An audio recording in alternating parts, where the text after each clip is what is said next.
Greetings, beloveds. In today's video, we're going to be taking a look at how we can determine breakout levels and the importance and some of the factors we can use in determining what entry levels from a breakout perspective we can use. But firstly, let me greet you in the love light of the one infinite creator. Alright, so before we begin, it's pretty obvious if you've been playing breakouts or if you study breakouts that there's an importance in using this strategy. It actually helps you stay out of bad situations. For example, here, let's take a look at this breakout level here. If we take that weekly closing high, you can see what happened here is there was 1 week of a successful move to the upside right here. And then in the following week, the breakout failed. Now you'll notice after that, this breakout here failed. We go into this mega slide that took almost, let's call it about 1+ years. So you avoid all of this once you see this failed breakout here. Now, and quickly here, you can also see if I take the next couple of highs from a breakout perspective, you can see that all of these were unsuccessful. There was no breakout after these closing highs. Here we can see a failed breakout attempt here. And then the beauty of playing breakouts is once we get a change, now you can see the importance of playing breakout is because at the very least, you have a chance of owning the stock when the momentum is to the upside. So all these were breakout levels. So you have a chance to own the stock during all of these breakouts. Instead of owning the stock when it's spiraling lower, by playing breakouts, you increase the odds of playing the uptrend to the upside. Now, of course, the first order of business is when to even determine that a stock is a candidate. So, for example, here, in my opinion, based on my research going back 20 years plus, is the main thing here is what I call the ultimate worthy breakout. For example, look for periods where you can see the RSI just about to move to 3-year highs here. And you can see the MACDs were in that time frame right here. They were also moving to 3-year highs. So one of the MACDs can be moving to 3-year highs. I use 3 MACD settings, but that's a subject for another day. And here we can see that met the minimum requirements. RSI moving to 3-year highs, MACDs moving to 3-year highs. So when I sent out, so we had a breakout alert for this stock right here when it cleared this area here.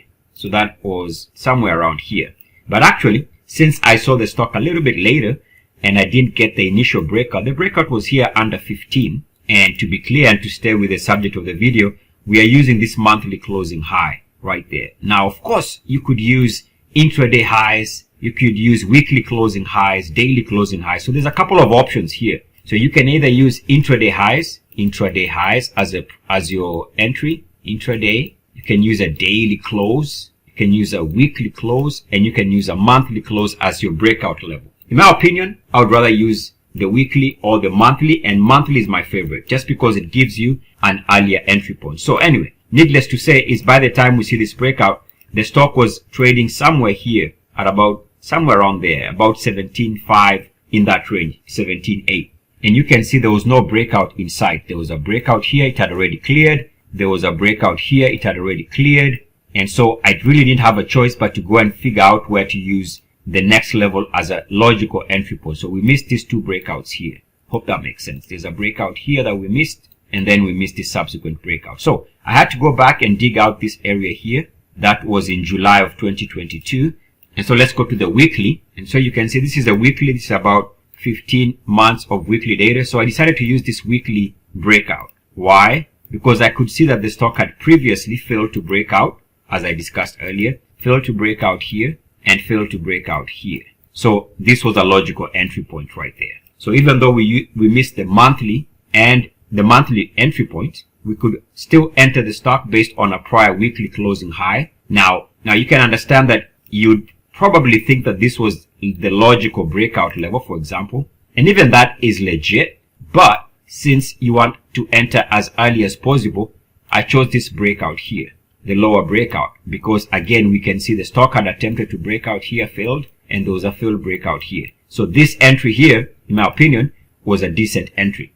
And in fact, right now, we can see that the stock has settled down for 2 weeks. So we can see 2 weeks after recording this recent weekly closing high right there, the stock has settled down for 2 weeks. So, and since it has settled down for 2 weeks, so there's week number 1 there and week number 2 here.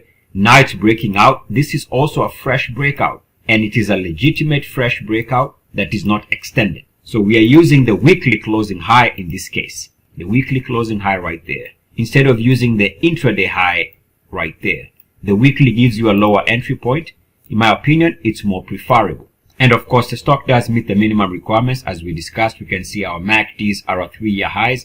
MACDs are trading also at 3-year highs, in this case, all-time highs. Let's take a look at another quick example here. This is Palantir, PLTR, and we can see here over the last couple of months, it was setting up to break out. Why? Because we can see our RSI on the monthly. Looks like it is moving to 3-year highs. So that's something of interest right here. And also, if you take a look at the MACDs, we see that at least one of the MACDs is, if not already, at 3-year high. So this one meets the minimum requirements, no doubt. So that's number one. Minimum requirements are met for the ultimate Mwade breakout.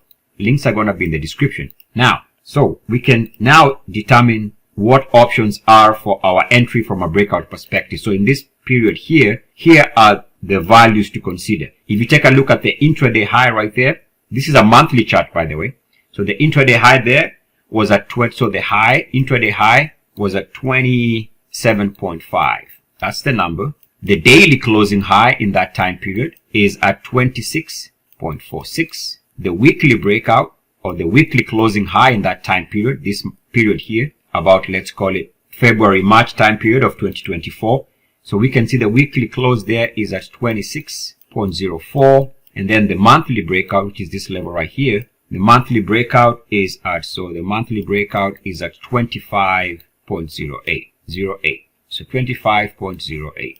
So clearly, if you're trying to time this, your earliest logical entry point is going to be on the monthly, which is why I gave subscribers the breakout level for PLTR here, because it was moving above that monthly closing high, which is the lowest entry level from a breakout perspective.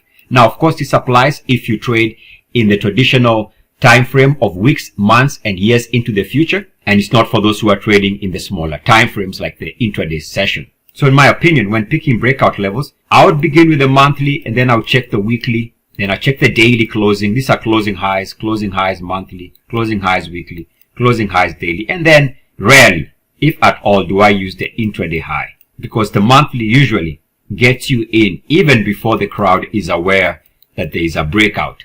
I am Eric with Mwade.com. I leave you as I found you, in the love light of the one infinite creator. Go forth rejoicing in the power and in the peace of the one creator. Adonai.